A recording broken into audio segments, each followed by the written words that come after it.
আল্লাহ পাক রব্বুল আলামিন কোরআনের মধ্যে বলেছেন, ওমা আতাইতুম মির রিবা লিয়ারবু ফি আমওয়ালিন নাস ফালা ইয়ারবু ইনদাল্লাহ।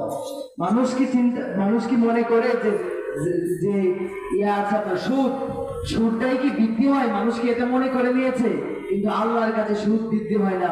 ওমা আতাইতুম মিন যাকাতিন তুরিদুনা ওয়াজহাল্লাহ, আল্লাহ পাক রব্বুল আলামিনের কাছে মূলত যাকাতে বৃদ্ধি হয়। সুপ্রিয় উপস্থিতি, আমরা মনে করি সুদের টাকাটা বৃদ্ধি পায়, কিন্তু এটা বৃদ্ধি হয় না, এটা মূলত কমে আসে, মানুষের কাছ থেকে নিয়ে আসা হয়।